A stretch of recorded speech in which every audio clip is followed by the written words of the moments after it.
Hello student, good morning. सब standard 10 subject Hindi, lesson number 4। एक प्रश्न 4 उत्तर। लेखक का नाम है श्री प्रकाश।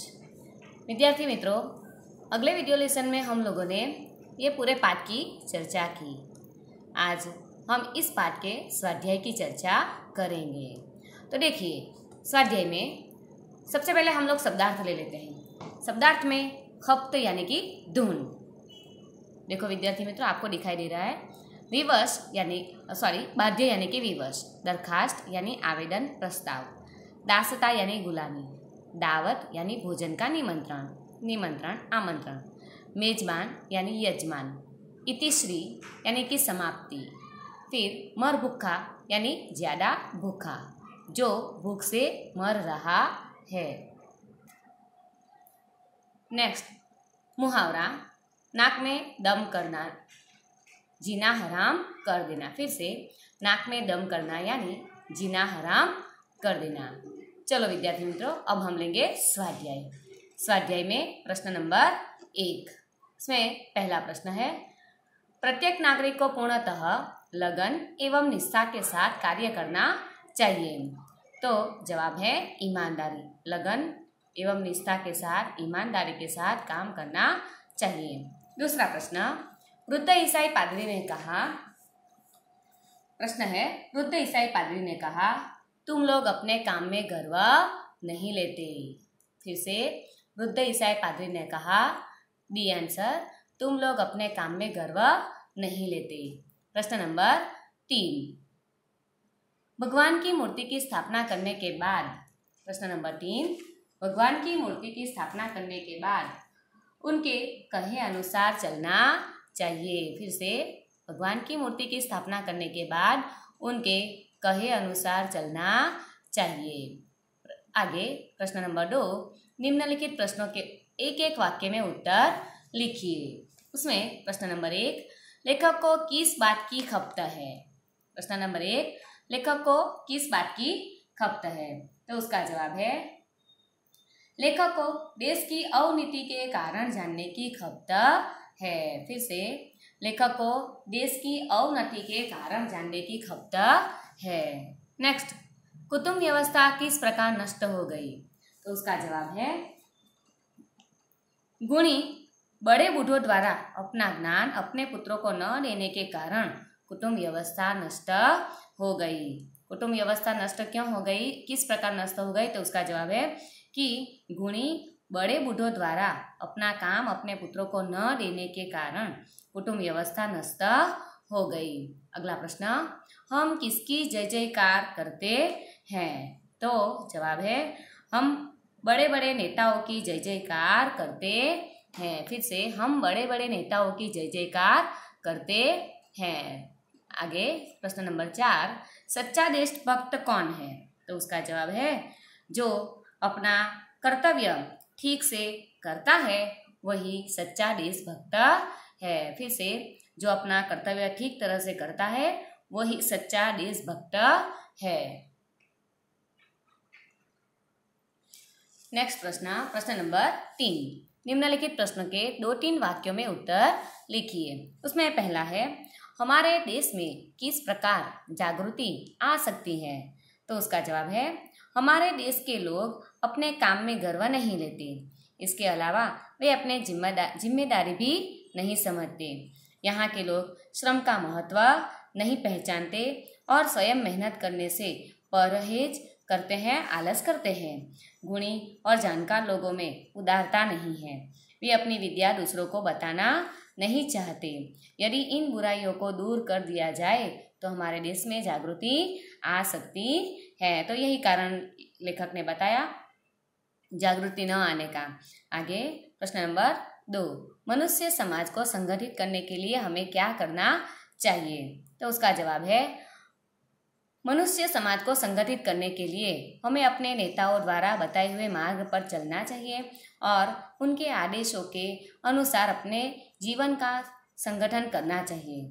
हमें इन बात का ध्यान रखना चाहिए कि हमारा कार्य क्षेत्र चाहे छोटा हो या बड़ा, हम अपने हर काम ठीक तरह से करें। इससे हमारा व्यक्तिगत जीवन संगठित होगा। हमारा व्यक्तिगत जीवन संगठित हो जाने के बाद मनुष्य समाज अपने आप संगठित हो जाएगा। लेखक यही कहना चाहते हैं कि चलो हम छोटे से छोटा काम क्यों ना करो, हम चाहे दर्जी हो, धोबी हो, शिक्षक हो, किसान हो, मजदूर हो, कोई भी हमारा काम छोटा ही क्यों ना हो, हमें अपना काम ठीक तरह से करना चाहिए। तो ही हमारा काम ठीक तरह से संगठित होने से व्यक्ति जीवन संगठित हो जाएगा और साथ उसके बाद मनुष्य समाज अपने आप संगठित हो जाएगा। चलो प्रश्न नंबर 3, तुम लोगों में उदारता नहीं है, कथन का आशय स्पष्ट कीजिए।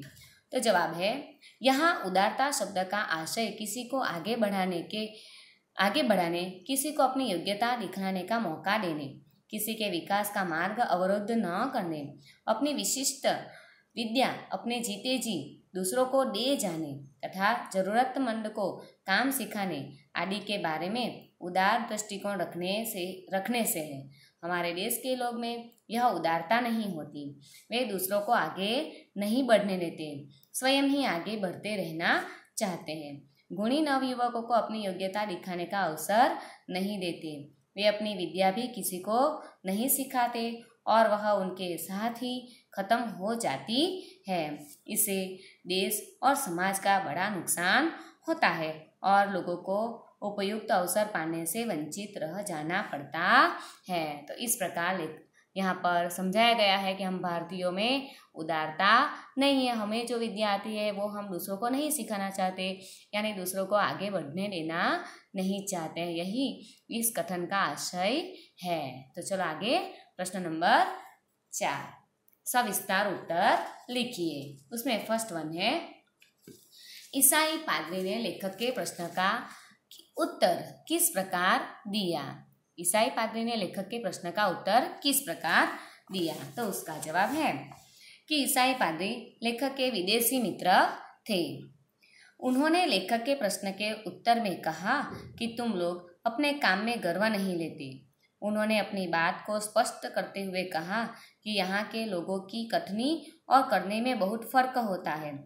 वे नौकरी के लिए दरखास्त देते समय अतिशयोक्तिपूर्ण शब्दों का प्रयोग करते हैं, अपने मालिक की शुभकामना की प्रतिज्ञा करते हैं, पर नौकरी मिलते ही वे अपनी जीविका को ही खराब समझने लगते हैं। वे अपने अन्य साथियों के साथ मिलकर काम खराब करने के लिए षड्यंत्र रचने लगते हैं और मालिक को हैरान कर डालते हैं। अन्य देशों में लोग साधारण शब्दों में नौकरी के लिए दरखास्त देते हैं और जब स्थान मिल जाता है तो वे बड़ी निष्ठा और लगन से काम करते हैं। हमें इस बात पर ध्यान देना जरूरी है। तो इस प्रकार वृद्ध ईसाई पादरी ने जो लेखक को कहा कि तुम लोग अपने काम में गर्व नहीं लेते, तो जो कथन सही है, इसकी वजह से हम आज प्रगति नहीं कर रहे हैं। यानी हमें जो काम मिला वो हमें ठीक तरह से करना चाहिए। कभी भी हमें मालिक की नाकों में दम करना नहीं चाहिए। विदेशों में भी जो व्यक्ति जिसको जहाँ भी काम मिलता है वो बड़ी ईमानदारी से, बड़ी लगन से अपना काम करता है। चलो आगे प्रश्न नंबर 2, वृद्ध सरकारी कर्मचारी ने लेखक के प्रश्न का उत्तर किन किन उदाहरणों से समझाया। तो प्रश्न नंबर 2, जवाब 2, वृद्ध सरकारी कर्मचारी लेखक के मित्र थे। लेखक ने जब उनसे अपने देश की उन्नति न करने का कारण पूछा तो उन्होंने उत्तर दिया कि आपके देश के लोगों में जिम्मेदारी की भावना नहीं है। लोग दूसरों के प्रति अपने कर्तव्यों को नहीं जानते। लिए गए काम को पूरा करने का गुण लोग भूल गए हैं। इसीलिए किसी को किसी पर विश्वास नहीं है। खाने की दावत हो तो मेजबान को यह विश्वास नहीं होता कि मेहमान समय से आएंगे, और मेहमान को यह विश्वास नहीं होता कि समय सर जाने से खाना मिल जाएगा। गृहस्थ को यह विश्वास नहीं होता कि धोबी और दर्जी वादे पर कपड़े दे जाएंगे, और धोबी और दर्जी को यह विश्वास नहीं होता कि उन्हें समय पर दाम मिल जाएंगे। रेलगाड़ी से यात्रा करने वाले को विश्वास नहीं होता कि पहले से बैठे हुए यात्री उसे स्थान देंगे, और पहले से बैठे हुए यात्रियों को यह विश्वास नहीं होता कि आने वाला यात्री आने पर व्यर्थ का शोर नहीं मचाएगा। पैदल चलने वाले को यह विश्वास नहीं होता कि आगे चलने वाला व्यक्ति अपना छाता इस तरह खोलेगा कि छाते की नोक से उसकी आंख न फूट जाए। आगे चलने वाले व्यक्ति को यह विश्वास नहीं होता कि पीछे चलने वाला व्यक्ति उसे धक्का नहीं देगा। किसी को किसी पर यह विश्वास नहीं है कि केले, नारंगी का छिलका या सुई, पिन आदि इस तरह वह न छोड़ेगा जिससे दूसरों को कष्ट पहुँचे। यहाँ के लोग अपनी तात्कालिक सुविधा देखते हैं और दूसरों के प्रति वे अपने कर्तव्यों का अनुभव नहीं करते। यही उदाहरण है जो लेखक ने समझाया है कि हम भारतीय अपनी जिम्मेदारी नहीं समझते हैं, जिसकी वजह से हम आज प्रगति नहीं कर रहे हैं, हमारी अवनति हो रही है। प्रश्न नंबर 3, एक बड़ी वृद्धा स्त्री ने प्रश्न का उत्तर किस प्रकार दिया? तो उसका जवाब, एक बड़ी विदेशी महिला का लेखक के परिवार से बड़ा प्रेम था। उन्होंने अपने 40 वर्ष देश की विविध सेवाओं में लगा दिए थे और यहाँ के बारे में उनका अच्छा अनुभव था। लेखक के प्रश्न का उत्तर देते हुए उन्होंने कहा कि भारत के लोगों में उदारता नहीं है, इसलिए वे खुद ही आगे रहना चाहते हैं और दूसरों को आगे नहीं बढ़ाते। हमारे देश में अनेक गुणी नवयुवक हैं, वे इन नवयुवकों को अपनी योग्यता दिखाने का मौका नहीं देते। वे अपने गुण दूसरों को नहीं सिखाते और मरने के बाद उनका गुण व्यर्थ हो जाता है। यहाँ अंत तक पिता पुत्र को घर का काम नहीं सिखलाता। इसके कारण अनेक कुटुंब नष्ट हो गए। देश में भी यही हालत है, बड़ा छोटों को काम नहीं सिखलाता। इसका परिणाम यह हुआ कि लोगों की प्रतिभा धरी की धरी रह जाती है और उसका उपयोग नहीं हो पाता। इस प्रकार अनेक आविष्कार, औषधियाँ और वैज्ञानिक लुप्त हो जाते हैं।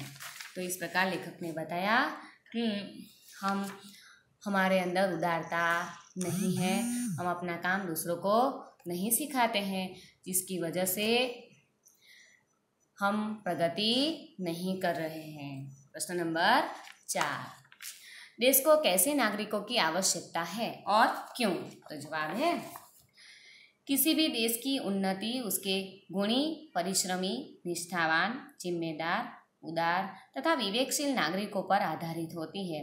हमारे देश को ऐसे सच्चे और ईमानदार नागरिकों की आवश्यकता है जिनकी कथनी और करनी में अंतर न हो।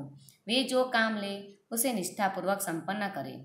साथ ही उन्हें दूसरों के प्रति अपनी जिम्मेदारी का भी एहसास होना जरूरी है। प्रत्येक नागरिक को श्रम का महत्व समझना चाहिए और यह बात मानकर चलना चाहिए कि संसार में कठिन परिश्रम के बिना कभी किसी को कुछ नहीं मिलता है। संसार में जो भी बड़े हुए हैं वे सब अथक परिश्रमी रहे हैं। देश को अथक परिश्रम करने वाले नागरिकों की आवश्यकता है। इसके अलावा नागरिकों में उदारता का गुण होना भी आवश्यक है। उनमें नवयुवकों को आगे बढ़ाने की उदारता होनी चाहिए। वे लोगों की काम सीखने में मदद करें। लोग ऐसे हो जो अपने गुण, अपनी कला लोगों को देने में संकोच न करें। देश को ऐसे कर्मठ और उदार नागरिकों की आवश्यकता है।